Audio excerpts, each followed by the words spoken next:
मुझे इतना मारा है कि मैं अपनी ज़िंदगी में कभी उस चीज़ को भूल नहीं सकता हूँ। आज मुझे इतनी आत्मग्लानि है इस सिचुएशन कंडीशन को देखने के बाद, ऐसा लग रहा है कि मैं अपने आप को स्वयं आत्महत्या कर लूं। जो दो बच्चे को हमारे घर से घसीटते हुए उन्हें इतना मारा है रास्ते से। रायबरेली में पुलिस और रिटायर्ड फौजी के बीच का विवाद इतना बढ़ गया कि मामला मारपीट और मुकदमा लिखवाने तक पहुंच गया। कहा तो ये जा रहा है कि दीपावली में पटाखे खरीदने को लेकर बाजार में बच्चों के बीच शुरू हुआ झगड़ा अब विकराल रूप ले चुका है। राजधानी लखनऊ तक सुर्खियां बटोर रहा है और अब विपक्ष के मुखिया अखिलेश यादव ने भी इस घटना पर सीएम योगी आदित्यनाथ की पुलिस को घसीट लिया है। आइए कुछ बयानों के जरिए आपको समझाते हैं कि ये पूरा मामला क्या है। सबसे पहले पुलिस पर आरोप लगाने वाले रिटायर्ड फौजी इंदर सिंह और उनके परिवार की बात सुनिए, जो दरोगा हिमांशु मलिक को आरोपी ठहरा रहे हैं।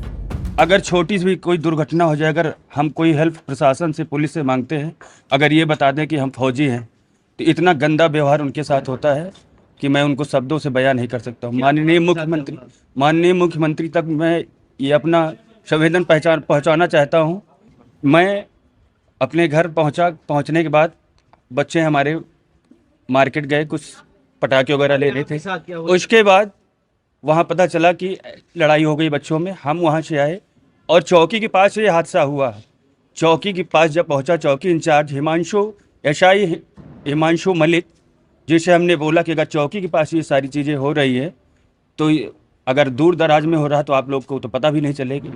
इतना शब्द कहने के बाद 4 कांस्टेबल, 2 एसआई, जिसमें हिमांशु मलिक, एसआई अमित कुमार, मुझे अभिषेक, कांस्टेबल अभिषेक, चारों तरफ से मुझे घेर के एक उसी पुलिस चौकी में इतना गुमराह, इतना अद्भुत कमरा बना रखा है, मुझे लेकर गए।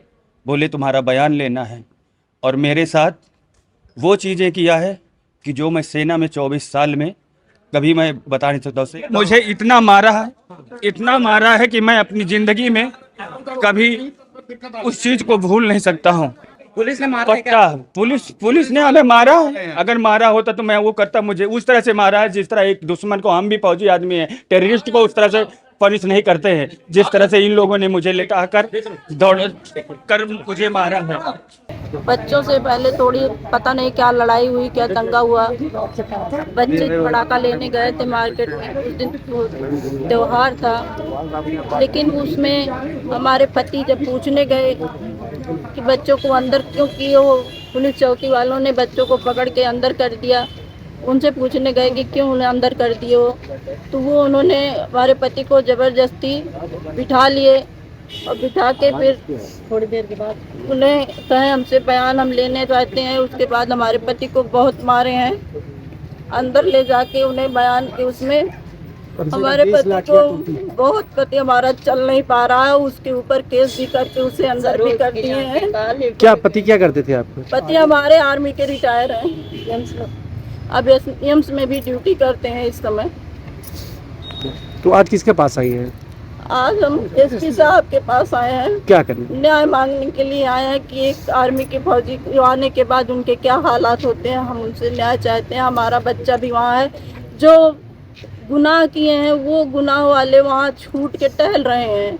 हमारा बेगुनाह आदमी, पूरा परिवार, घर परिवार से टेबर सब लोग जो त्योहार मनाने दिल्ली से आए थे, वो भी यहाँ जबरदस्ती ला के डाल दिया है प्रशासन। लेडीजों को भी गाली देके, बच्चों को गाली देके, बच्चे जो 2 बच्चे को हमारे घर से घसीटते हुए उन्हें इतना मारा है रास्ते से। हमारी पिस्टल, गाड़ी सब अपने कब्जे में कर लिए हैं, घर से सब उठा के ले आए हैं।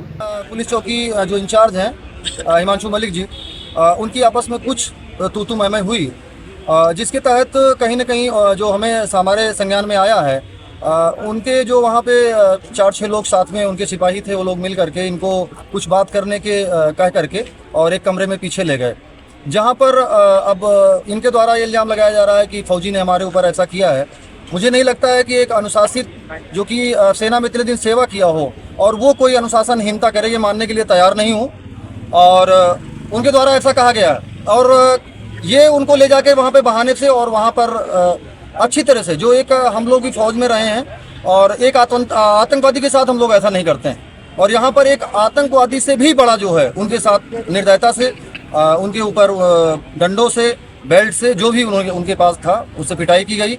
और इन्होंने उनके ऊपर इल्ज़ाम लगाया कि ये डंडे लेके और बंदूक लेके यहाँ आए थे, पिस्टल लेके आए थे। ऐसा कुछ नहीं है। फौजी के पास एक लाइसेंसी पिस्टल और राइफल होती है जो सुरक्षा के लिए सरकार द्वारा उनको दी जाती है, और वो अपने पास गाड़ी में उनके रखी हुई थी, और ये कहा गया कि कहीं न कहीं ये हमारे ऊपर हमला करने के आए थे। ये बिल्कुल गलत है। अध्यक्ष जी, पुलिस पर लूटपाट का भी आरोप लग रहा है कि पुलिस घर में घुस के टांटो किया है और वहाँ से असलहा समेत तमाम चीजें उठा लाई है। बिल्कुल, उनकी जो स्कॉर्पियो गाड़ी है उसको वहाँ से खींच के लाया गया, जिसके अंदर पिस्टल पहले से, चूंकि वो एम्स में ड्यूटी करते हैं और अपने सुरक्षा के तहत वो पिस्टल को अपने साथ रखते हैं, और इसीलिए वो कहीं न कहीं ली गई है और सरकार द्वारा दी गई है, और उस पर लाइसेंस है।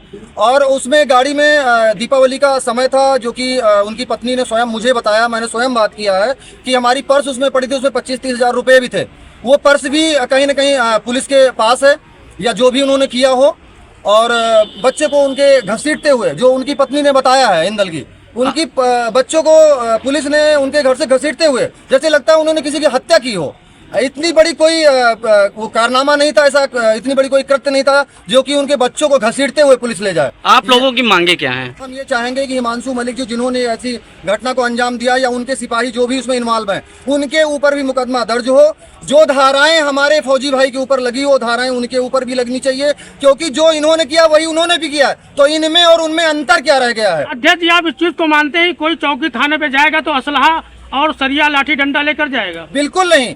और मैं फौजी को तो बिल्कुल भी नहीं मानता हूँ कि फौजी ऐसा कर सकता है, क्योंकि वो अनुशासन में रहा हुआ है, और अनुशासन में रहने वाला व्यक्ति कभी ऐसा नहीं कर सकता है। कहीं न कहीं हमारे साथ जो यहाँ पे बहुत सारे फौजी खड़े हुए हैं, बहुत सारे और भी हमारे समण भाई खड़े हैं, कोई भी इस बात को नहीं मानेगा कि एक फौजी अनुशासनहीनता कर सकता है। पुलिस ने तो पूरी इसमें, इस घटना में पूरे सामान को बरामदगी करके दिखाया है और आरोपित बनाया है। बिल्कुल, ये तो एक इल्जाम लगाने वाली बात है।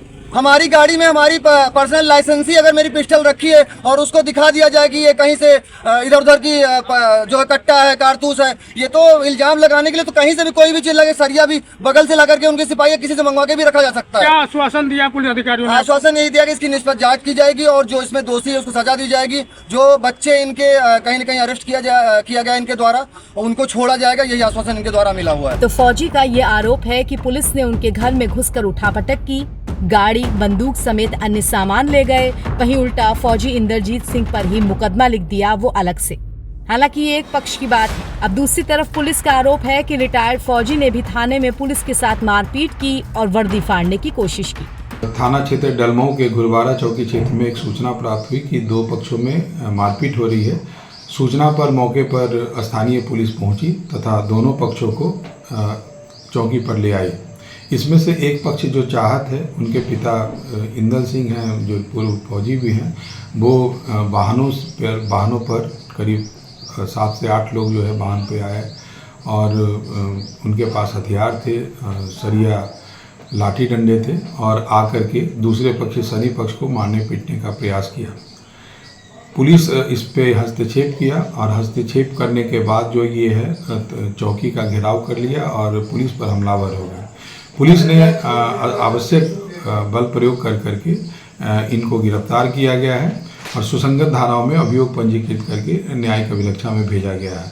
दूसरा पक्ष जो सनी है, उसके विरुद्ध भी अभियोग पंजीकृत किया गया है तथा उसे भी न्यायिक अभिरक्षा में भेजा गया है, और मौके पर शांति व्यवस्था कायम है। जहां एक तरफ पुलिस और फौजी भिड़े हुए हैं, वहीं दूसरी तरफ अखिलेश यादव ने फौजी का वीडियो शेयर कर सोशल मीडिया पर योगी की पुलिस को घेरा है। उन्होंने लिखा, सेना में मेडल पाए एक फौजी के साथ उत्तर प्रदेश में जैसा हिंसक व्यवहार किया गया वो घोर आपत्तिजनक और निंदनीय है।